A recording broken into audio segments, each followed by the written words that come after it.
So today I want to talk to you about a strategy that you can use to help you repair the relationship you have with your bed and also decrease the time it takes you to fall asleep or fall back to sleep if you wake up in the middle of the night.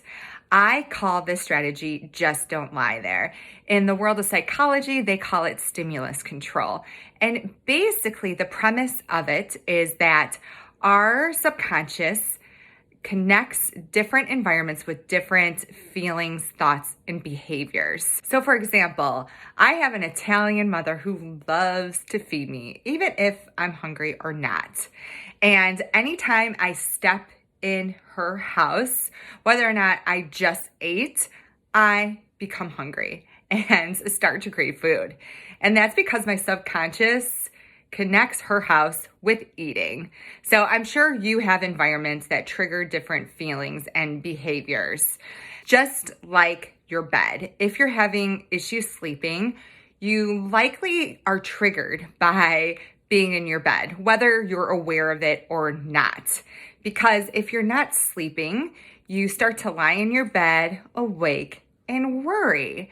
And so your subconscious then connects your bed with lying awake and worrying. So the goal with Just Don't Lie There or stimulus control is for your subconscious to begin to connect your bed with sleeping and relaxation and nothing else. So the first step is to reserve your bed and bedroom for nothing else other than sleeping and sexual activity. You don't want to be eating in your bedroom, watching television, doing work. I know some of us have no choice but to work in our bedroom now that a lot of us are working home, and that's okay. You gotta do what you gotta do. But what I would recommend is creating some sort of partition between your bed and your home office so that when you're lying in your bed, you're not reminded of work, because likely that is going to trigger brain activity and perhaps worry. The next step is to make sure that when you're in bed, you're actually sleepy. So there's a big difference between being tired and being sleepy. Being tired is just feeling physically tired or mentally tired. Being sleepy is when you begin to start to doze off, where your eyes get heavy and you feel like you're gonna fall asleep. So wait until you have that sensation before you jump into bed, because what that's gonna do is increase the probability of falling asleep. Otherwise, if you get into bed when you're not sleepy, you're likely gonna start worrying about the fact that you're not sleeping, and your brain's gonna become very active. It's going to kick in the fight or flight response. Your body's going to produce cortisol because it thinks it's some sort of danger and wants to be able to fight or flight, and that's going to be counterproductive to sleep. Next, if you've just been lying in bed for more than 15 minutes, and I don't want you to watch the clock and time yourself, just give yourself like a gut check. Has it been about 15 minutes?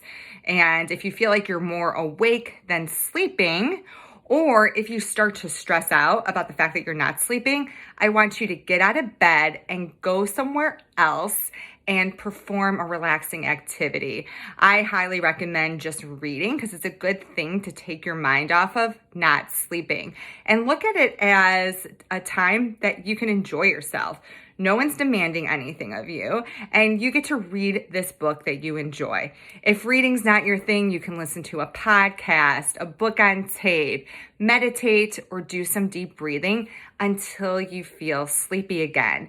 And once you do, then you can hop back into bed. If once you're in bed, you don't fall asleep within 15 minutes or you start to feel stressed, then repeat the exercise. Get out of bed until you feel relaxed, until you feel sleepy again, and then try again.